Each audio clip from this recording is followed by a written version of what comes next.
Hello and welcome to LA Currents. I'm Saida Pagan. Today we are in conversation with Raquel Beltrán, the new general manager of the Los Angeles Department of Neighborhood Empowerment, also known as EmpowerLA. Now, Ms. Beltrán has spent the last 3 decades in public service throughout the state of California, serving in executive positions with a number of entities, including the City of San Diego, the League of Women Voters, and the American Red Cross. Thank you so much for joining us today, Ms. Very Beltrán. happy to be here. Thank you for inviting. You were appointed a few months ago, so tell us what you've been doing in that time. I know you've been hard at work meeting with some of these councils. Well, I initiated a listening tour with the neighborhood councils, and I average 6 neighborhood councils a week. I've been able to visit about 59 neighborhood councils, and it has been a wonderful experience talking and listening with the elected leadership from the communities all over Los Angeles.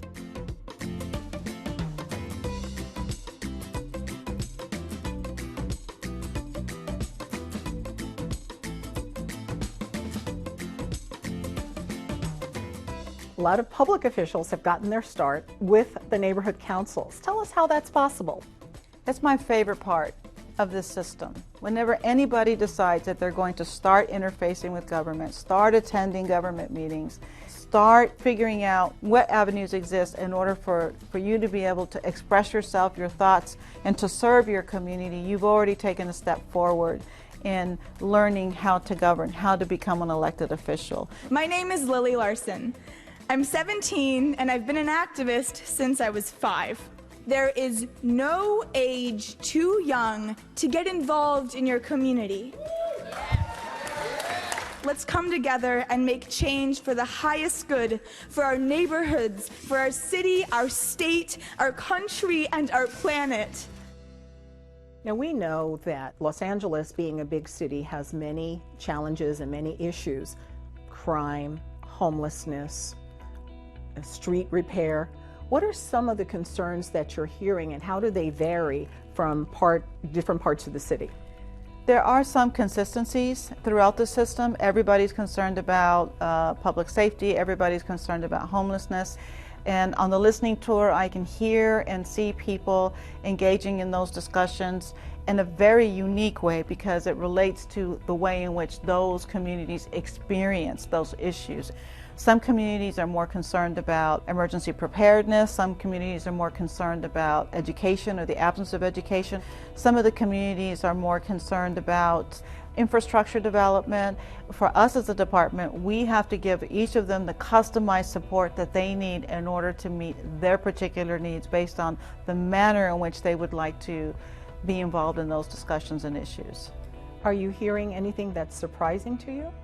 There are aspects of the neighborhood council system that people really don't understand. And that aspect is the extent to which, at a very local level, people are communicating with their government at a very local level. So I'll tell a story about, I like to observe their meetings before I make my presentation. And one story I remember is a gentleman that was testifying before his neighborhood council. He was articulate in his own way, expressing himself in his own way with as clear language as he possibly could to make his case statement for support for this particular project that he thought was important. But he was speaking to his peers. He was speaking to people from the community. It was at a meeting that was very local for him. That person would never have traveled to City Hall to advocate for his community. It would be far too intimidating for him, but he will go to his neighborhood council and ask for the support that he thinks is important for the community. That's the beauty of the neighborhood council system. Things are changing so fast in our society. What do you expect to see with EmpowerLA in the next few years? What I see happening rapidly is an increase in the number and the experience that young people are developing by being elected and appointed to serve on these neighborhood councils. The numbers are increasing all over the city. We're both running for positions in the city of Van Nuys, and we just want to get more information on how to start building our campaign, and also getting information on how we can make our city better and what our specific roles that we can do to make our community a lot better. They are energetic. They're inspired by other young people around the world who are getting engaged for a variety of reasons in their communities and in global issues, and the neighborhood council system provides people that opportunity. Now, I'm sure there are people who are watching who would like to get involved, so give us some first steps. So I encourage people to start by just going to our website, EmpowerLA.org, research which neighborhood council is near your home, attend those meetings. I always tell people, just go check it out, see what's happening, get on the list so that you can start receiving the agenda, so that you can become familiar with what they're discussing, start attending the meetings. And then when you feel comfortable, throw your hat in the ring, become a candidate. Ask the Neighborhood Empowerment Advocate to help you in that process, to help you learn more about it. They're available to give you that kind of support. So now let's talk about your vision for EmpowerLA. What do you feel is working and what needs to be fine-tuned? Well, what I think is working and what I'm happy about is that I am inheriting the department after it has basically been reconstructed itself. And there were, during the city's difficult economic times, the department has been almost decimated in terms of the staff support.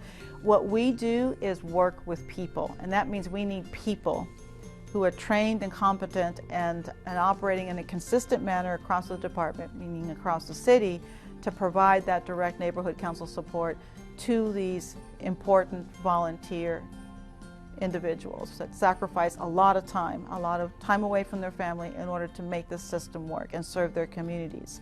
So I am inheriting the department at a time that it was kind of on the upswing of reconstructing itself and building its capacity to do a good job in support of the neighborhood councils.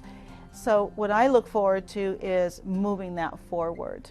And there are 4 goals that we have in the department, and one is to improve our relationship with neighborhood councils. Some NCs have very good relationships with us. In some cases, they're not the relationship that we would like to have. We want to make sure we have a good relationship with all the councils. We want to make sure that we are providing them the kind of support that they need, the direct neighborhood council support, so that they're not bogged down worrying about the bureaucracy. We can do that for them, and so that they can focus on their grants and their community projects and their events. A third goal is to be a thought partner with the neighborhood councils, a strategic thought partner. If they would like us to serve in that role, we might know something about what's happening in the department, or with an elected official, they can inform their decisions regarding advocacy or even their community impact statements. We can be a thought partner for them. And the last goal, these are not in order of priority, is to be a resource for city departments in their interfacing with neighborhood councils and communities. We are the grassroots department of the City of Los Angeles. Cities don't have grassroots departments normally, and we're very proud of the position that we have to be able to provide that support to all city departments and to the community as a whole. How often do these neighborhood councils meet? Neighborhood councils meet on a monthly basis, typically, and they also have committees. Those committees often meet on a monthly basis. Neighborhood council leaders average about 15-20 hours a week of volunteer service. These are unpaid local elected officials. Get educated. Participate. Meet your neighbors. Be part of the solution. EmpowerLA. Now, you work so hard. You're out there listening to everyone. I try. Yes. What are some of your other interests?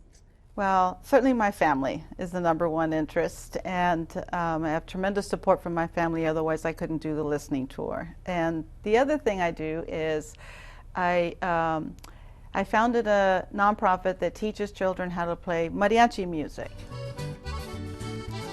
They're ages 5 to 17. We've been doing it for 20 years. I think we're on our 5th generation of students. They're beginning, intermediate, and advanced students, and it's like therapy for the soul, so I enjoy that quite a bit. Well, thank you for all you do. You're welcome. For empowering us to find out more about government and so much about ourselves. It is my pleasure.